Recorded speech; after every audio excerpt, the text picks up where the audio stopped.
Hello, John Talley here with Partzilla.com. You know, there's really only two reasons you change out your sprockets. The first, of course, is when they're worn out, and the other is when you're looking for some sort of performance advantage. Maybe you're looking to get more of a hole shot, or you're looking for more top end. So today, we're going to talk about how to choose your sprocket for your motorcycle depending on what you're looking for. So if you're ready, let's go.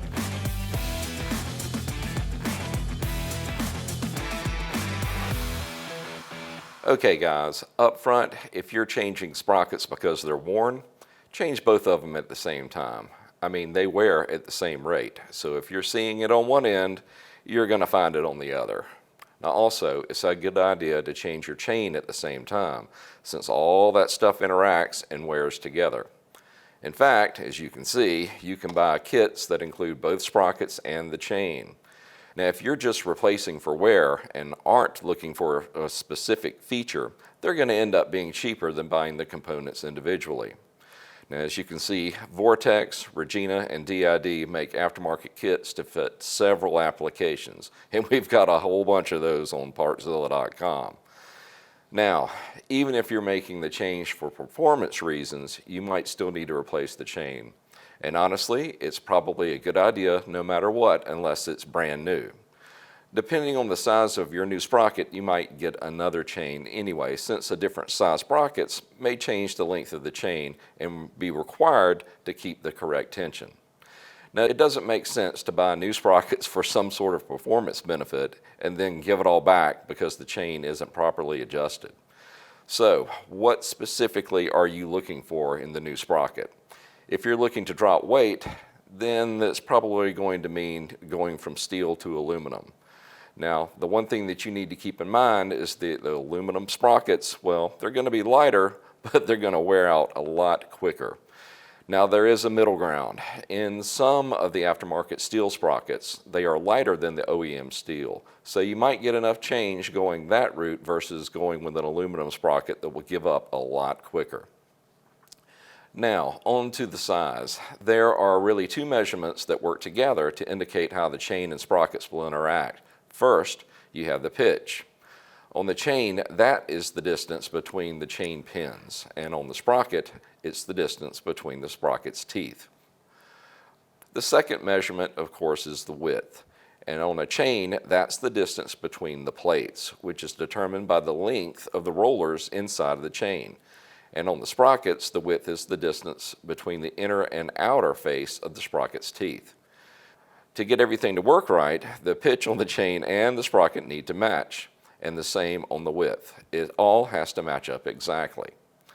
So, most motorcycle chains are going to be one of three sizes: a 520, a 525, or a 530. Now, they're all going to have the same pitch, 15.88 millimeters, but they differ in width. The 520 has 6.35 millimeter width, the 525 has a 7.85, and the 530 has even thicker with 9.53 millimeters on its width. Now, it stands to reason the bigger, wider 530 chain is going to be stronger, and that's what you'll find on the bigger sport bikes, since they have to handle a lot more power. But here's the thing, some riders will drop down a chain size from the 530 all the way down to the 520 because the chains are lighter. But that also means you need to change sprockets to accommodate that smaller chain. But here's the catch. That smaller chain is going to stretch and wear out a little quicker than the bigger chain that handles the loads a little better, which is why those big bikes come spec'd with a bigger chain to start with. Now, picking the ratio. There's a little bit of math in that, and if you're not careful, you can end up overdoing it one direction or another. The ratio is just an indication of how many times the front sprocket has to turn to get the rear sprocket to turn completely.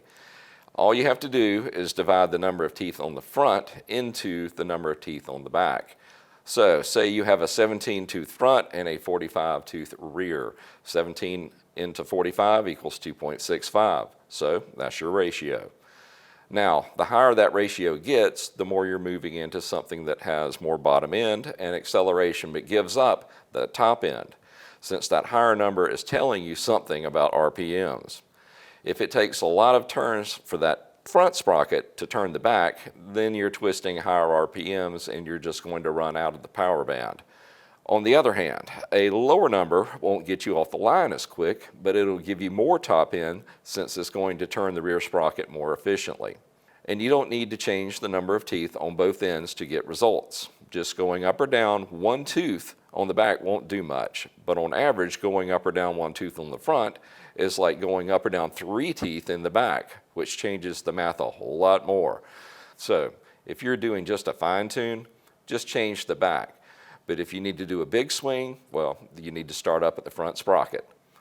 One type of adjustment a lot of people make is to say go 1 tooth down on the front and 2 teeth up in the back. That will give you a little better acceleration and will get you off corners a little bit quicker. Other people might switch to smaller front and rear sprockets while keeping the same ratio, just to shave a little weight. Now, what is all this going to do to the motor? Smaller front sprockets have to deal with more force and they're going to wear quicker, and that also puts a strain on the engine. But if you can change to a lower ratio, maybe on a cruiser for example, you get a little bit better fuel mileage since you get the same speed for fewer RPMs. Well, all right guys, that's the basics. Lower ratios get you a higher top end, higher ratios get you a whole shot, and keep your chain and sprockets matched up.